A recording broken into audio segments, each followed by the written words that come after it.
Hi guys! Welcome po sa ating Katuwaan Challenge para sa ating low carb diet with intermittent fasting for beginners. So ito na po ang ating third place, si Ria Mi Gonzalo with starting weight of 93.8 kilograms and a final weight of 86.9 kilograms with an average of 7.36% and a total loss weight of 6.9 kilograms.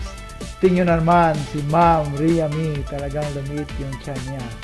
So kayo na maghusga guys, siya po ang ating third runner-up sa ating third place. So here's our second runner-up goes to Carl Joshua of Falsa.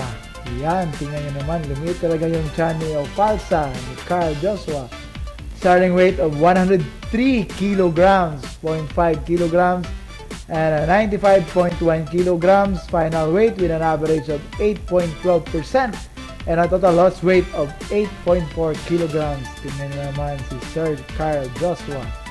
Lumiit talaga si Carl at bumata pa. Siguro bata pa si Carl. Yan.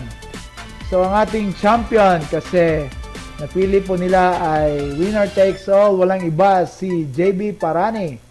Starting weight niya is 116.7 kilograms and a final weight of 105.25 kilograms, average of 9.81% with a total loss weight of 11.4 kilograms. Tingnan niyo naman si Sir. Lumiit talaga Sir. Congratulations sa iyo. Yung tiyan nyo medyo lumiit talaga. Yan, congratulations. Napakalaking achievements yan. Sana ay patuloy-tuloy kayong magda-diet at konting lose pa ng weight. Siguro si Sir matangkad ito si Sir. Champion na champion si JB Parane. Congratulations Sir JB. Ikaw ang ating champion sa 91 up.